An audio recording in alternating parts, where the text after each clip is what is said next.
Mahirap ng pabilog, ha? Bilog siya.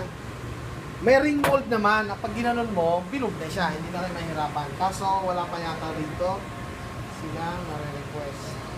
Subukan ko rin, ha? Baka mayroon na sila dyan.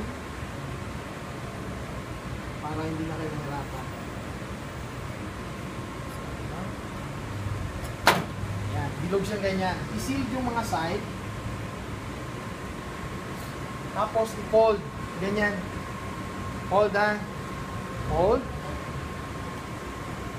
Tapos ikot, i-twist. Gusto mo dito yung twist sa loob.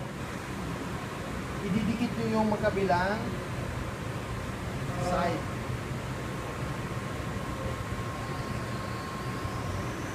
Ganyan siya ang itsura ng tortellini. Okay?